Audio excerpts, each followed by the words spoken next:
Bonjour, mon nom est Paul de TrackMaps et ce vidéo est un petit tutoriel pour créer un itinéraire dans Garmin Basecamp. Alors, c'est quoi un itinéraire?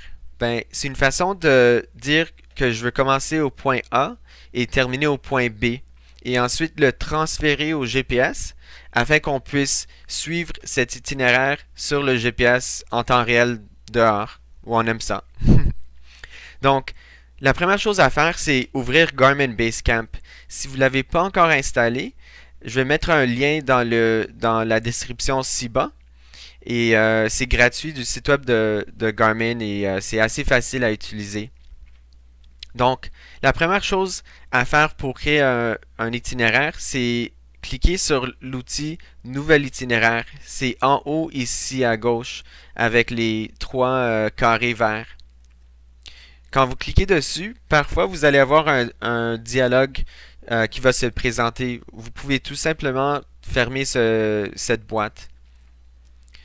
Ensuite, pour démarrer l'itinéraire, on doit choisir un endroit qui est sur un sentier ou un chemin qui est routable.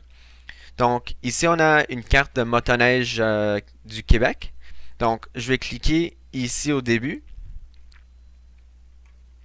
Et ensuite, on va dire que je vais aller ici.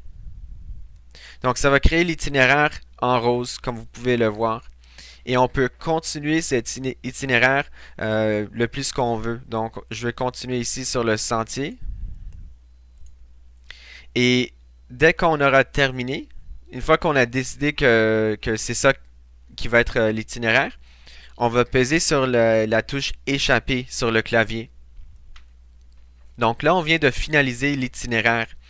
Vous allez le voir ici dans le panneau de gauche. Je vais cliquer à droite dessus pour le renommer. Alors, je vais le renommer mon itinéraire.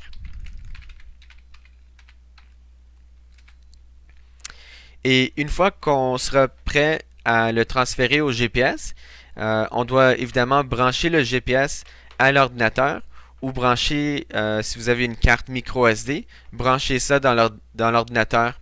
Et on va le voir aussi dans le panneau de gauche. Donc, quand je suis prêt à le transférer, je vais cliquer à droite et je vais choisir Envoyer à.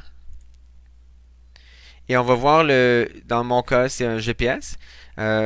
Si vous avez un GPS Garmin, ça va dire Garmin Montana 600 par exemple, ou le modèle de votre GPS.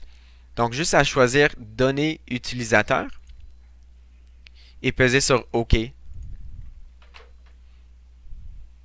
Donc, on va voir dans le panneau de gauche ici, il y a une coche verte. Ça veut dire que ça a été transféré avec succès à l'appareil.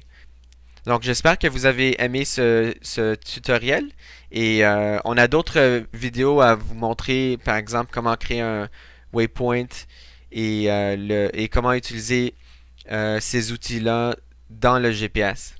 Donc, je vous souhaite une très belle journée.